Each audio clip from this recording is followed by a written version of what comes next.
शांति प्रसाद भट्ट जी, जी, हरक सिंह रावत के लिए क्या सुर बदलेंगे आपके, या जो आप पहले स्टेटमेंट देते थे उनके लिए वही रहेंगे? समझ गए होंगे कि आखिर मैंने आपसे सवाल क्यों पूछा है। देखिए रीना जी, हरक सिंह रावत जी न कभी प्रदेश के थे न कभी प्रदेश के होंगे। उनका जो राजनीतिक चरित्र है, स्वयं और स्वयं के इर्द गिर्द उनका परिवार, उनके मित्र, वो फलते फूलते रहें, सीट बदलते रहो, उत्तराखंड की जनता को धूल आंखों में धूल झोंकते रहो, ये इनका राजनीतिक चरित्र रहा है। और जैसा बोओगे वैसा आपको काटना पड़ेगा। आज इसकी वो परिणति भुगत भी रहे हैं। 16 में उन्होंने कांग्रेस के साथ जो किया वो न सिर्फ कांग्रेस के लिए घातक हुआ, लोकतंत्र को उत्तराखंड में शर्मसार करने वाली वो घटना थी। आप कैबिनेट मंत्री थे और आपने अपनी सरकार गिरा दी।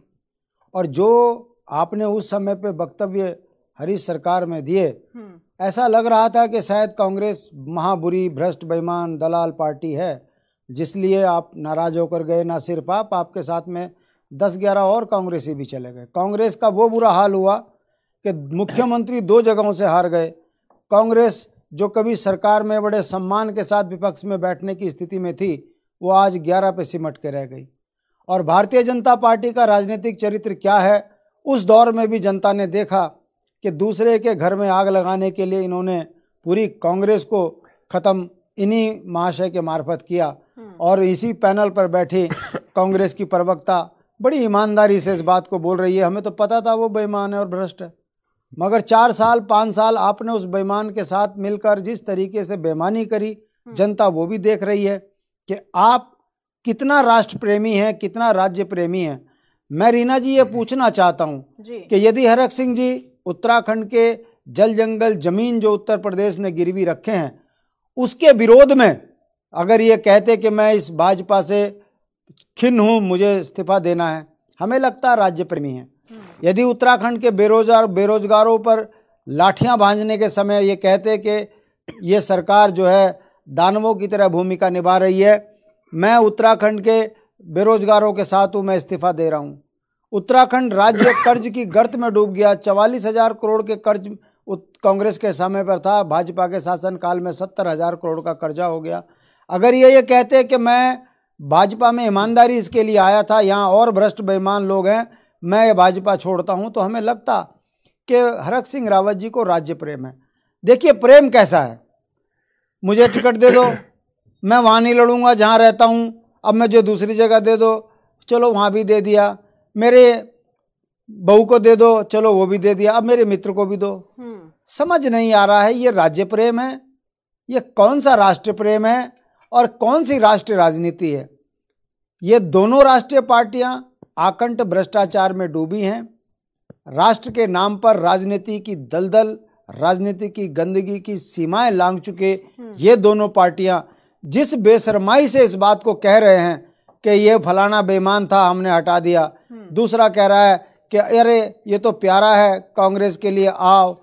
कांग्रेस जो धड़ों में बटी है, मैं पूछना चाहता हूं कि यदि कांग्रेस के झंडे के नीचे ये आते और कांग्रेस इसको स्वीकारती है, तो क्या मान लिया जाए कि कांग्रेस जो जिसका चरित्र वर्तमान दौर में जनता के बीच में ऐसा गया है कि यह आकंठ भ्रष्ट बेईमानों का दल है, तो क्या हरक सिंह को लेकर ये वो संदेश जनता के बीच में देंगे कि हम शांति प्रसाद भट्ट जी, क्योंकि कांग्रेस तो खुद ही कंफ्यूजन में है कि करना क्या है, लेना है कि नहीं लेना है उन्हें। लेकिन क्या यूकेडी की तरफ अगर वो रुख करते हैं तो क्या यूकेडी इसके लिए तैयार होगी क्या?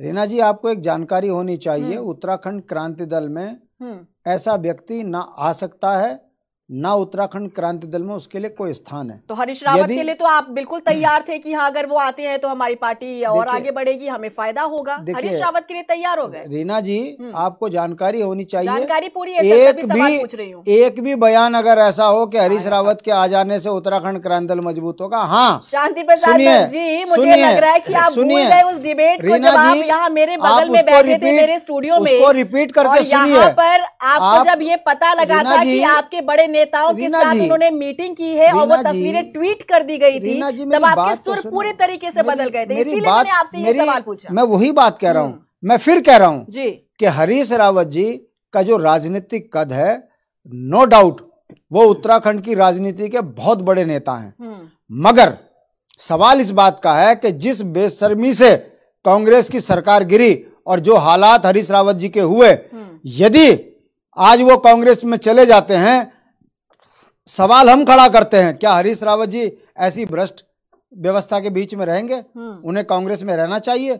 अगर वो कांग्रेस में रहकर फिर यदि कहते हैं कि मुझे राज्य प्रेम है, तो हरीश रावत की राजनीति पर भी कई सवाल खड़े होंगे। केदारनाथ के विधायक हमारे भाई ने साफ बोल दिया कि मैं उनको इस अपनी पार्टी में देख नहीं सकता, और यहाँ बैठे हमारे भाई नेगी जी ये खुद असमंजस में हैं। तारीफ करूं कि अंदर से तो बुराई निकल रही है, बाहर से परिस्थितियां फंसी पड़ी हैं। प्रीतम को नाराज करूं कि हरीश रावत की जय जयकार करूं। अब ये जो असमंजस की स्थिति है, ये कांग्रेस के लिए आगे मात्र ज्यादा दिन नहीं, मात्र 10 दिन में कांग्रेस किस गर्त में जाएगी ये कांग्रेस को भी पता नहीं है। ठीक है, हमारा ये कहना है स्पष्ट, ये भ्रष्ट बेईमान दलाल परिवारवाद अपना देखने वाले नेताओं को उत्तराखंड की जनता खारिज करेगी। और आज हरक सिंह जी को यह महसूस हो रहा है कि आज वो ना तो घर के रहे ना घाट के रहे, और उनकी करनी उनके आगे आ रही है। यदि कांग्रेस से वो बाहर होते हैं तो निश्चित रूप से इनके ऊपर एक बहुत बड़ा राजनीतिक संकट आएगा, और एक संदेश भी जनता के बीच में जाएगा कि राजनीतिक बेईमान व्यक्ति को उत्तराखंड के अंदर कहीं कोई स्थापित करने वाला नहीं है। मेरा व्यक्तिगत मानना यह है कि कांग्रेस के लिए वो संकट की घड़ी है कि थूकते हैं तो लालच मरता है, घुटते हैं तो पूरा खानदान डूबता है।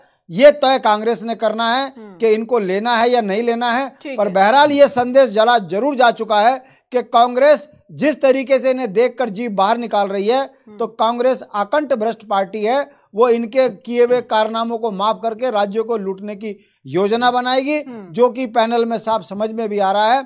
ये लोकतंत्र के लिए ठीक नहीं है। हम इसको मुद्दा बनाएंगे, देखते हैं आगे जनता क्या तय करती है। वापस आती हूँ मैं आपके पास। यहाँ राजेंद्र बिष्ट जी, क्या लग रहा है कि अब आगे क्या होने